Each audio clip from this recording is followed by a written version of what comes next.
No ano de 1994, os crimes realizados por uma gangue ficaram conhecidos mundialmente, só que não apenas pelos crimes em si, mas muito por conta de um dos seus sanguinários componentes. Conhecido como Yumi, o membro cometia vários assassinatos a sangue frio, mas o que chocava ainda mais era o fato de que o terrível assassino tinha apenas 11 anos de idade. Dá pra acreditar? Nesse vídeo a gente vai conhecer a história de Yumi, um menino de 11 anos que virou uma lenda das gangues de Chicago. Eu sou o Marcelo Milos, fica comigo que depois da vinheta eu te conto.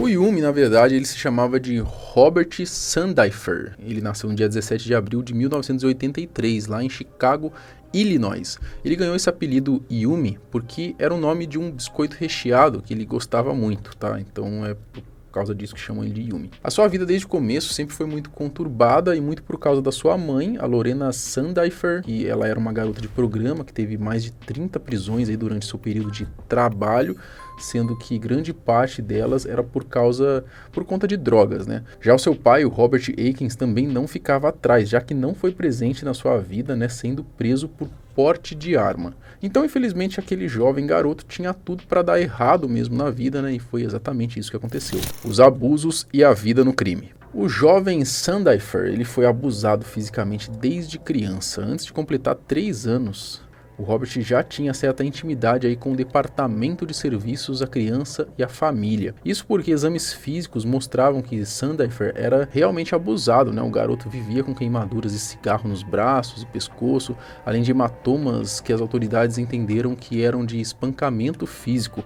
A sua mãe, de primeira, culpava o pai dele pelo abuso, né? Ele ainda não tinha sido preso, mas depois acabou assumindo que grande parte daqueles ferimentos eram feitos por ela mesma. Em 1987, o Robert e seus irmãos acabaram sendo tirados da casa de sua mãe pelo Departamento de Serviço à Criança e à Família e foram morar então com a sua avó no bairro de Roseland, em Chicago. Em alguns dias, na casa da avó de Sandeifer, já tinha ali cerca de 19 crianças e, de acordo com alguns relatos, infelizmente a casa não era tão melhor assim do que a de sua mãe. Quando tinha 8 anos de idade, o Yumi, ele parou de ir à escola e logo em seguida ele começou então com seus delitos. Ele ficava andando pelas ruas, roubando casas e carros. Com só 10 anos de idade, foi acusado de assalto à mão armada. Você pensa, um menino de 10 anos ali assaltando, né, cara? Isso é muito bizarro de imaginar, né? Bom, e a gente sabe como que funciona a prisão para menores, né? Ainda mais tão novinhos, né? Então esses roubos aí meio que não deram em nada, ele foi solto. Em 1993, o Yumi e seus irmãos saíram da casa da avó, né? Foram enviados para o abrigo Lawrence Hall DCFS, que era no lado norte de Chicago, só que o Sandeifer, ele decidiu então fugir do abrigo e nunca mais voltou para lá. Depois disso, né, que Robert se tornou então membro de uma gangue de rua de Chicago, que era chamada então de os Black Disciples. E rapidamente ele acabou ganhando um posto alto dentro da gangue, né, chamado de Insane Black Disciple, sendo meio que a única criança a ganhar esse título, né, de tão demônio já que o moleque era, né. Em 28 de agosto de 1994, o menino então, né, o Yumi, ele foi condenado a fazer um favor à gangue e atirou várias vezes usando uma pistola semiautomática 9mm, acertando muitos jovens, né, para depois fugir. Uma das vítimas mais conhecidas do que ocorreu ali, né, da tragédia, tinha 14 anos e se chamava Shavon Dean, que veio a morrer posteriormente. O acontecimento, né, do dia 28 repercutiu muito na mídia americana, chamando muita atenção para o Yumi e para a gangue Black Disciples. A morte. Depois que aconteceu o tiroteio, o Yumi ele ficou escondido com outros membros da gangue enquanto ele era procurado pela polícia. Até que no dia 31 de agosto, o Sandeifer ele tomou então a decisão de se entregar. Antes disso, o garoto de apenas 11 anos foi a um vizinho e pediu o telefone para ligar para a avó para pedir uma oração. Enquanto ele estava na varanda esperando criar coragem, né, para ir à polícia, 2 irmãos, né, que também faziam parte da gangue chegaram no lugar e disseram que ele seria levado para um local seguro, que não era na cidade e que não precisaria se entregar. Então o Yumi ele foi colocado em um carro e acompanhado ali dos irmãos, né, o Craig Hardaway e do Derek Hardaway, ambos também eram novos, né, de 16 e 14 anos.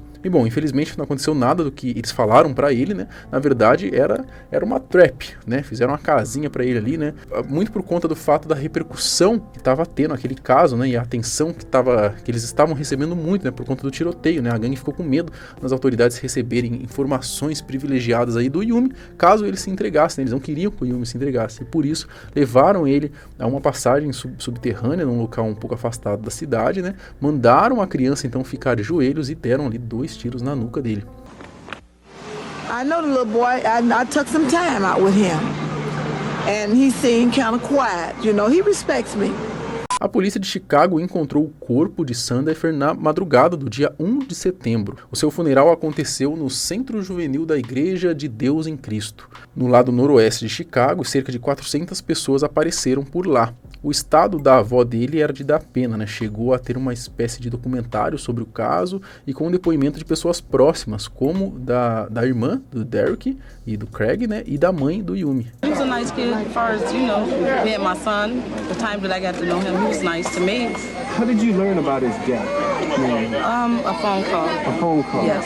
Okay. O Derek e o Craig, eles foram condenados pelo assassinato, né? Um recebeu uma sentença de 45 anos e o outro de 60 anos. O Derek recebeu a sua liberdade em dezembro de 2016 e o Craig em dezembro de 2020. E há um mês atrás, os irmãos, eles até participaram de um podcast. A verdade é que do ano de 1993 até encontrarem o seu corpo, né, em setembro de 1994, ninguém sabe ao certo ali como o menino ele vivia, né, onde ele morava, em quais condições. Mas o que é certo é que durante esse tempo ele continuou sendo preso, né, inclusive na época em que ele foi preso lá com seus 10 anos, Yumi foi analisado por um psicólogo que ele disse, né, e abre aspas, Robert é uma criança que cresce sem qualquer incentivo e apoio e que tem um sentimento de fracasso que se infiltrou em quase todos os aspectos do seu interior. Esse caso do Robert Sandefur, ele se tornou um símbolo nos Estados Unidos, representando aí os problemas das gangues no país e do fracasso das redes de segurança social e das deficiências do sistema de justiça juvenil. Era muito comum naquela época ali, gangues, né? Até hoje, provavelmente ainda tem, né? Mas naquela época era bem mais comum. Mas tudo isso começou aí a aparecer tempos depois, né, já que os assassinatos da cidade de Chicago, principalmente relacionados a crianças, né, eram bem censurados. A mídia não passava todas as informações que deveriam e omitiam os números de mortes. Até por isso, né, que não existem muitas informações sobre o Yumi, já que a maior parte, quem sabe, são apenas as pessoas que vivem por aquela região. O que sabemos é que Yumi era um baita de um assassino, né, com apenas 11 anos de idade, um assassino em série mesmo, né, e ficou marcado. Ainda hoje ele é meio que respeitado nesse meio aí, inclusive é o único da sua gangue a ter isso, né, após ser citado por tanta gente famosa, né, ele teve a sua história conhecida, além de vários rappers já terem falado sobre ele, como o próprio Tupac, e alguns até falaram em suas composições, né. Mas vocês conheciam a história do Yumi, né, um menino aí de 11 anos que já era um pesadelo pra polícia, né, pro FBI, doideira, né, cara. Bom, a gente tem vídeo todos os dias no canal, se inscreve aqui para não perder nenhum, até o próximo, tchau!